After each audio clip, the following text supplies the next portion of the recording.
Well, it's a sad reality that is affecting tens of thousands of people in the nation's capital. The Ottawa Food Bank releasing its annual hunger report, highlighting usage at an all-time high. CTV's Natalie Van Roy is live with the latest on this. Natalie. Well, Patricia, the report signals that food insecurity is more common than ever, affecting a quarter of all households in Ottawa.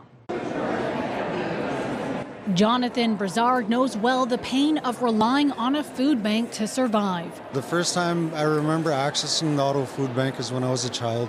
My parents struggled with addiction, and because of that, we had to rely on the Ottawa Food Bank.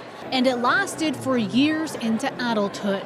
For the next 15 years, I relied on food cupboards, drop-in centers, food bank, up until the past 4 years, where I found sobriety and I now work a full-time job. We believe that together we can and must do better.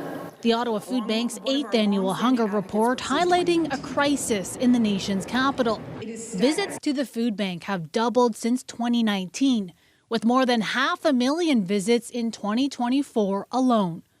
Unfortunately, the numbers this year are numbers we never imagined were possible. Affordability is driving people to need a food bank. We're seeing more people who are employed.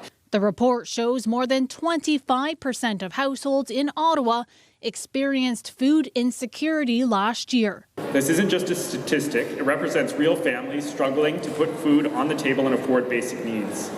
Food insecurity goes beyond empty bellies. It impacts physical and mental health, child development, and increases the risk of chronic disease. The food bank seeing a rise in visits by two-parent families and newcomers, and a 90% increase in visits by seniors. We don't receive any provincial or federal funding, so we rely heavily on donations in our community to make up that $30 million budget. A sad reality that Brizard knows too well. I was getting emotional just thinking back on my own life and my own struggles. The people that are here gathered to try to make changes. It's very heartwarming to see that the community cares about the people who are struggling and less fortunate. And in terms of those accessing food banks, two-parent families represented 29% of visits to the Ottawa Food Bank. That's up 20% since 2019. That's up from 20% rather since 2019.